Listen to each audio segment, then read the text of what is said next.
সকলকে জানাই সাদর সম্ভাষণ, সকলকে আন্তরিক শুভেচ্ছা ও অভিনন্দন। শুভ সকাল।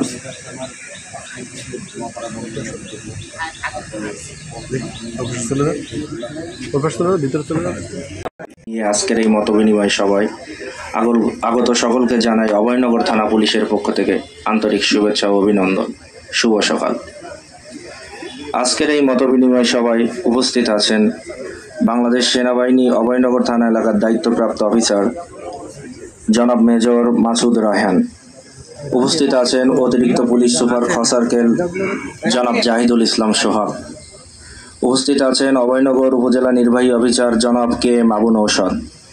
উপস্থিত আছেন সহকারী কমিশনার ভূমি জনাব শামীম হোসাইন। উপস্থিত আছেন অভয়নগর থানার পুলিশ পরিদর্শক তদন্ত জনাব সুবুল্লাহ। أعوذ بالله من الشيطان الرجيم. بسم الله الرحمن الرحيم. قل اللهم مالك الملك تؤتي الملك من تشاء. ভগবদ গীতা থেকে পাঠ করছি। গীতার অধ্যায় 4 শ্লোক 7 ও 8। ওং তৎসৎ ওং তৎসৎ ওং তৎসৎ যদা যদা হি ধর্মস্য। অভয়নগর থানা পুলিশ কর্তৃক আয়োজিত অভয়নগর থানা এলাকার বর্তমান আইন শৃঙ্খলা পরিস্থিতি নিয়ে আলোচনা এবং এই আইন শৃঙ্খলা স্বাভাবিক রাখার স্বার্থে স্থানীয় বিভিন্ন শ্রেণী পেশা এবং সুধীবৃন্দের সাথে মতবিনিময় আজকের অনুষ্ঠানের আমাদের মাঝে উপস্থিত আছেন বাংলাদেশ সেনাবাহিনীর প্রতিনিধি হিসেবে যিনি অভয়নগরে আইন শৃঙ্খলা রক্ষার দায়িত্বে নিয়োজিত আছেন মেজর জনাব মাসুদ রায়হান। আমাদের মাঝে উপস্থিত আছেন অতিরিক্ত পুলিশ সুপার। এই প্রেক্ষাপট থেকে অনেকেই আমাদের পুলিশি সেবা থেকে বঞ্চিত হয়ে শৃঙ্খলার অবনতিজনিত কিছু বিষয়ে তথ্য পেয়েছেন। আপনারা কিন্তু সেখানে আইন শৃঙ্খলা রক্ষার্থে গুরুত্বপূর্ণ ভূমিকা পালন করছে। এই জন্য অফিসার ইন পাশে থাকার অঙ্গীকার আমি মূলত আজকে চাই আপনাদের কাছ থেকে, এবং আমরা কিভাবে পুলিশি সেবাটা দিলে আপনারা জনগণ কিভাবে আমাদের কাছ থেকে প্রত্যাশা করেন যে আমরা এই ধরনের পুলিশি সেবাটা দিলে আপনাদের জন্য ভালো হবে, সেটা আপনাদের মতামত চাবো। তো আমি আমার বক্তব্য দীর্ঘায়িত করব না। আমাদের অতিথিবৃন্দ আছেন, আমাদের ওনারা মঞ্চে যারা আছে ওনারা কথা বলবেন।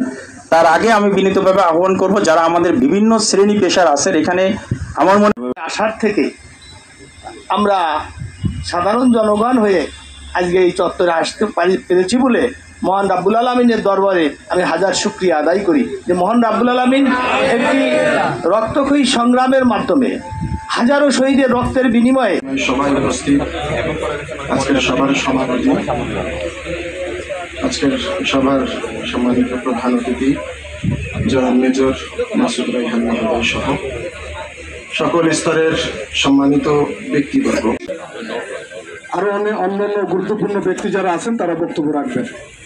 আমি যেটা বলতে চাই, আজকের এই আলোচনার বিষয়টা ইতিমধ্যে আপনারা উপলব্ধি করেছেন এবং শুনেছেন যে সম্প্রতিকালে যে ঘটনাগুলো ঘটেছে সেই ঘটনার পরিপ্রেক্ষিতে পুলিশের মনোবল ভেঙে পড়েছে এবং জনগণের সঙ্গে পুলিশের একটা দূরত্ব তৈরি হয়েছে।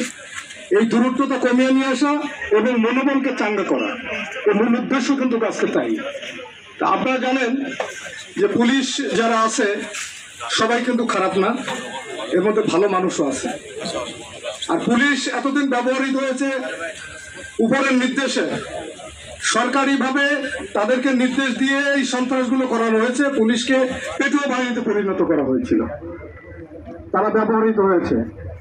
আজকে যদি পুলিশ তাদের কর্মকাণ্ড পরিচালিত না করতে পারে, শুরু করতে না পারে, তাহলে আমাদের পাড়া মহল্লায় যে অরাজকতা তৈরি করছে এক শ্রেণীর মানুষ, এটা কিন্তু কোনো রাজনৈতিক দলের পরিচয় নেই তাদের মধ্যে, এটা কিন্তু অব্যাহত থাকবে এবং সেটা ক্ষতিগ্রস্ত হবেন আপনারা, বিশেষ করে রাজনৈতিক দলের নেতৃবৃন্দ বেশি ক্ষতিগ্রস্ত হবেন, কেন এই তকমাটা আপনাদের রাজনৈতিক দলের উপরে এসে পড়তেছে।